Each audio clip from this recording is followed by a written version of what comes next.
በጣም ያሳዝናል። ቢንያም ተገደለ።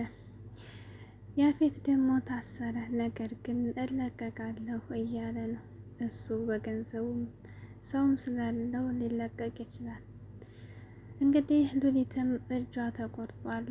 እጇን አስቆርጧታል ያፌት ማለት ነው።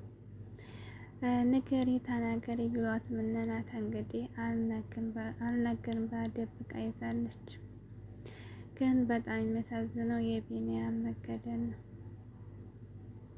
አሰላሙ አለይኩም ወረህመቱላሂ ወበረካቱ። ውድና የተከበራችሁ ቤተሰቦች እንዴት ናችሁ? ከኔ ጋር ሁሉ ሰላም አልሐምዱሊላህ ረቢል ዓለሚን። በያላችሁበት አላህ ይጠብቃችሁ። ሐረግ ድራማ እንግዲህ እንደቀጠለ ነው። ሉሊት ባለፈው እንግዲህ ፂና ቤዛ ብቻ ቤት ውስጥ እንዲነበሩና በር ላይ ጥሏት ነው የሄደው ማለት ነው። እንግዲህ ያፌት በጋርዱ መጀመሪያ ቀን አሁን የምንልብሽ ቦታ በፍጥነት ላይ ካልመጣሽ በህይወትሽ ፍረጂ እያላት ነበር። በስልክ ደውሎ እኔ ምን አጠፋሁኝ እመጣለሁም እያለች እየተንቀጠቀጠች እንግዲህ ከቤት ወጥታ ነበር እና እንግዲህ ታግታ እጇን ቆርጠዋታል ማለት ነው። ያፌት እንዳቀደው አድርጎታል።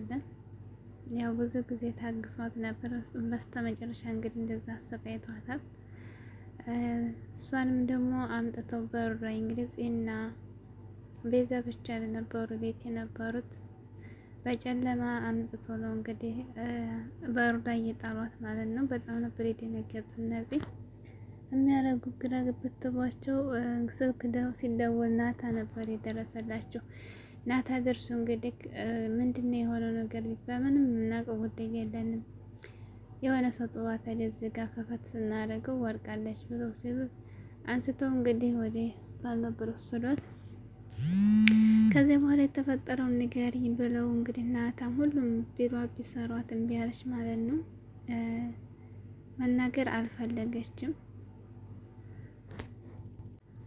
ኤፍራታ ደግሞ እንግዲህ ያፌት ብር ጠይቃ አልሰጠሽም፣ የምፈልጊውን ነገር ሹፌር እቀጥርልሻለሁ ወይም ደግሞ ከኔ ጋር ወጥተን ትገዣለሽ ነበር ያላት ብር ጠይቀው ማለት ነው። ሁሉን ነገር ስለሚከታተላት ብር ማሰጣት፣ ብሩን ግን ተቤዛ እንደምትሰጣት ቤዛን ጠይቃት እሺ ብላት ነበር።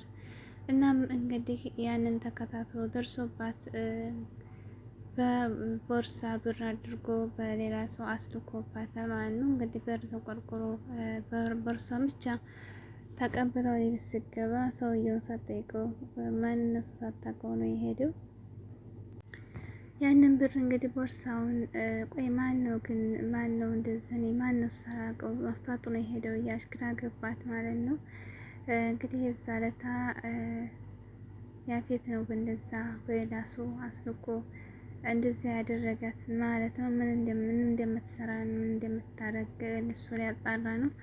ያንን ብር እንግዲህ ዝም ብላ አስቀምጣ ነበርና ቤዛ ጋር ስትደውል ለእኔ የሚሆን ቃል ትከሻል እንዴ ስትላት አያላኩም ነበር ያለቻት ማለት ነው። እሷ እንደሆነች ብላ ነገር ግን ደግሞ ብሩ ቤዛን የጠየቀቻት ነጥፍ ተደርጎ ነው የተሰጣት የመጣላት።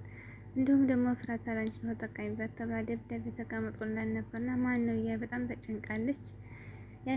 ያንን ብር እንግዲህ አስቀምጠው ያፌት አይቶታል ማለት ነው። ያፌትም ደግሞ እንግዲህ አንድ ቀን ታስሮ አቶ ሲመጣ ለምንድን ነው ያደርከው ወይት መሆን ነው እያለች የጠየቀችው ነበርና እንዲሁም እየጠየቃት ነበር። ላይ ብር አለ የምን ብር ነው ከየት የመጣ ነው በጣም ብዙ ነው እያላን ነበርና በጣም ግራ ገባት። አይ እስከዛሬ ያጠራቀምኩት ነው ስጠኝ ብር ስጠኝ ብለህም አልሰጠኸኝም እና በቃ ልጠቀምበት ብዬ ነበር እያለች ስትለው እንግዲህ እሱ አውቋል። እንግዲህ ጋርዱንም ኤፍራታን ተከታተልልኝ ምን መስራት እንደፈለገች ሳትጀምር መጀመሪያ ድረስባት እያለው ነበር። እንግዲህ ብሩን ያው ተጠየቀችው ብሩን በስተጀርባ የሰጣት እሱ ነው። ይህንን ብር ለምን እንዳሰበችው እና ምን ለመስራት እንዳሰብሽ እናየዋለን። ወይዘሮ ኤፍራታ እያለ እንግዲህ በጎን ብር አስልኮላታል ማለት ነው። እሷ ግን አታውቅም። እንግዲህ ሉሊት ደግሞ ያው እየታመመች ነው። ቤዛ ናት። ቤዛ አሁን ላይ ያው ጥሩ ሰው ሆናለች። ቤዛ ናት እየተንከባከበች ያለችው። እንግዲህ ጽ ደግሞ በቀደም መርሳብታል ነበርና አሁን ላይ ደግሞ ምግብ እየሰራች ታብላሽ ብትላትም ያው አላመነቻትም። ጽም ለሷ ለሌላ ሸረኛ ሆናለች። በጣም ተናኳታለች ማለት ነው። አላመነቻትም። እዚሁ መሀል እንግዲህ ቢኒያም ወደ ገነትና ከልጇ ጋር ቤት ሄዶ እንግዲህ በጣም ደስ የሚል ነገር ዜና እነግርሻለሁ እያለ ያስደስታቸው ነበር። እሱም ደግሞ ያፌት እንደታሰረ ነበር የነገራቸው ነው። በጣም ደስ ነው ያላቸው ማለት ነው። ደስታው እንዳለ ሉሊትን ጠይቋ ሲሄዱ እንግዲህ ወይም ደግሞ ኤፍራታ ጋር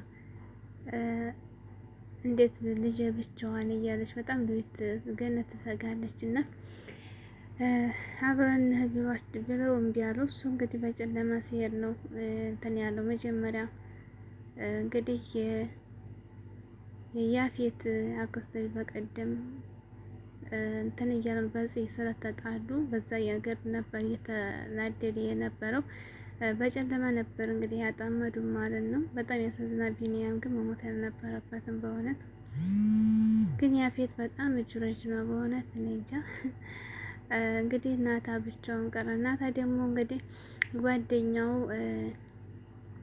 እናቷን ስራ ፈልግለት የምቻስቸግር ላስቸግር ምንም አላለሽም እያለቻት ነበር። እና ለምንድን ነው ግን ቶሎ ስራ አስገብኛለሽ እንዴ እያለቻት ነበር። አይሷለኝም እኔ ደስ ስለሚለኝ ነው ስለሚያሳዝነኝ ነው እና ስራ ፈልግለት እያለቻት ነበር። ጓደኛዋ የናታ አዲሷ ጓደኛ ማንነቷን እናቷ ግን እንደዛ አይደለም የምታስበው። ምክንያቱም እሷ ራሷ ለናታ ጥሩ ሰው አይደለችም ማለት ልጅቷ ግን ይሄን አታውቅም እና ፈልግለት ስራ እየተጨቀጭቃታለች። ሉሊት እንግዲህ ቤዛም ደግሞ አሁን ጓደኛነት እንደ ጓደኛ ሆኖ ስለሆነ እስኪ ንገሪ ሰው የለም ማን ነው እንዲህ ያደረገሽ እስኪ ንገሪ እያለችን ነበርና ምንም ልትነግራት ፈቃደኛ አልሆነችም ማለት ነው። እሷ ነበረች የምትንከባከባት እሷም ጥላት ሄደች ማለት ነው። እዚሁ መሀል እንግዲህ ጽዮንም ናታም ቤዛም ሆነው እየተጫወቱ እያለ አንድ ቤት ስልክ ተደወለ ማለት ነው። ስልክ ሲደወል ጽ ወታ አወራች። መጀመሪያ የያፌት ያክስቱ ልጅ ነበር የደወላት እና ያፌት ታሰረ ሲላት በጣም ነበር የደነገጠችው። ከዚያም እንግዲህ ዳግም ሲጨንቀው እንግዲህ ለዳግም ፎቶውን አንስተው ሲልኩለት ፎቶውን ሲያስልኩ ላይ በጣም ነበር የደነገጠው። እርምህን አውጣ ብሎ ነበር እንግዲህ የአጎቱን የቢኒያም ሞት የነገሩት ማለት ነው። ቀጥታ ሲጨንቀው እንግዲህ ወደ ሲጋር ነበር የደወለው። ደግሞ እንግዲህ ሲነግራት በጣም ነበር የደነገጠችው፣ ወደቀችው። በዛም እንደዛ ስልኩን ሰምታ ወደቀች ማለት ነው። ግን በጣም ያሳዝናል። አሁን ናታ ብቻውን ቀረ። ያፌት እጅ በጣም ረጅም ነው። ያፌትም በምንም መልኩ ሊያስይዙት አልችሉም። ብቻ ከባድ ያፌት በጣም እጁ ረጅም ነው። ያክስቱ ራሱ እስር ቤት ሄዶ ትወጣለህ እንዲያሁን እንደምትወጣ ቤተሰብ ዝጌራ ነው እንደመጣው እያለ ነበር። እሱ ደግሞ ለሸለቡና ጠጣ ነው እያለ ሲያሸ ለፍራታና ናታና የፍራታ ያው እነሱም አይመካከሩም። ድብቅ በድብቅ ነው የሚሰራሩት ማለት ነው። ናታም የፍራታ መታገል አያውቅም። የፍራታም ደግሞ የናታ ብቻ ያው በድብቅ ነው ፍራታ እየታገለች ያለችው። ግን ያፌት እጁ በጣም ረጅም ነው፣ አይችሉትም። አሁን ከተለቀቀ ጭራሽ ደግሞ ከታሰረ በጣም መከራ ይበዛባቸዋል።